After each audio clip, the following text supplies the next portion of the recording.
Yaqinqi bir qancha yildan buyon xalqaro matbuotlar Xitoy hokimiyatining Uyg'ur elida qurgan jazo lagerlari haqida nihoyatda muhim uchurlarni oshkorlab kelgan edi. 2 mart kuni xalqaroliq dangliq axborot kanallaridan biri bo'lgan BBC xabar agentligi bu lagerlarga chetishliq majburiy emgak haqida maxsus xabar berdi. Xabarda ko'rsatilishicha, Xitoyning emgak kuchi nomida Uyg'urlarni Xitoyning ichkiri o'lkalarga yo'tkashdagi asli maqsadi Uyg'urlarni assimilyatsiya qilish va ularning nopusini azaytish ekan. Xitoyda elib berilgan va BBC ko'rgan yuqori saviyalik tadqiqotda ko'rsatilishicha, Sharqi Turkistonda yashaydigan 100 minglagan Uyg'ur va boshqa osonliq millatlarni yiroq rayonlarga ishlashga avatish va ularning nopusdagi nisbatining tuvanlashini keltirib chiqargan. BBC'ning tadqiqoti har qaysi rayonlardagi tashviqot doklati, zavod ziyorati, shundaqla yuqori darajalik amaldorlar uchun tayyorlangan va ehtiyotsizlikdan to'rga chiqarilgan tadqiqot doklatini asos qilgan.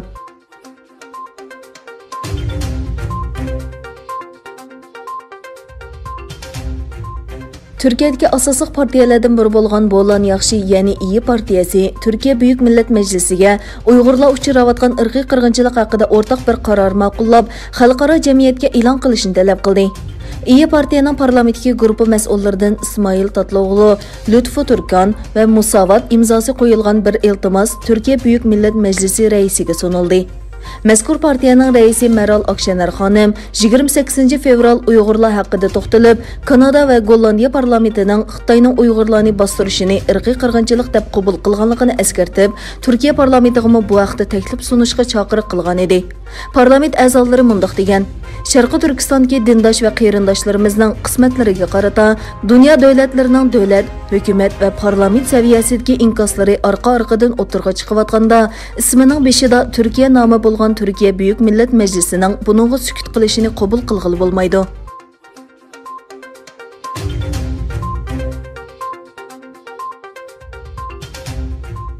Xitoy sobiq lager shohidlarining shaxsiyatiga hujum qilish orqali xalqarodagi ayblashlarga javob qaytardi.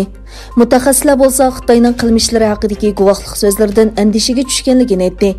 Lager shohidlarining guvohligi orqali Uyg'ur ayollarining yig'ilish lagerlarida jinsiy parakandichilikka uchraydiganligi oshkorlangandan keyin xalqarada Uyg'urlarning kishilik huquq dafsandichiligini ayblash sadolari kuchaydi.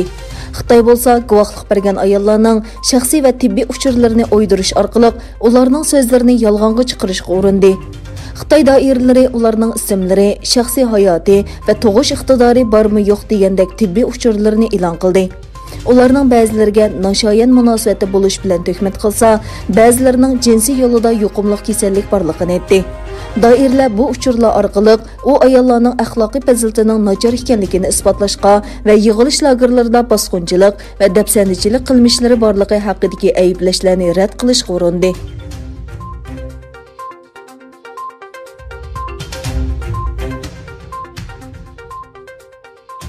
Microsoft Xitoyni Amerikadan nurg'un organ, tashkilot va shirkatlarning elektronluk xat sanduqiga tor hujum qildi deb aybladi.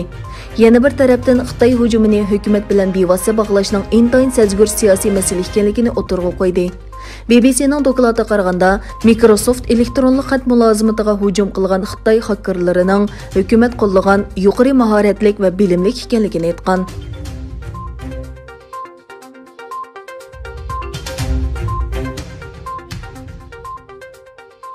Xitoy Tashqi ishlar ministrligi Amerika va Yevropa ittifoqining embargo qaroriga qarata Aleksey Navalniy delosining Rossiyaning ichki ishi ekanligini, chet elning aralashishini qabul qilg'ili bo'lmaydiganligini ta'kidladi. Xitoy Tashqi ishlar ministrligining bayonotchisi Wang Yinbin muxbirlarni kutib olish yig'inida mundaq dedi: Biz ilgari Xitoyning pozitsiyasini ko'p qatim tushuntirdik. Navalniy delosi butunlay Rossiyaning ichki masalasi. Chet el kuchlarining buningga aralashish huquqi yo'q.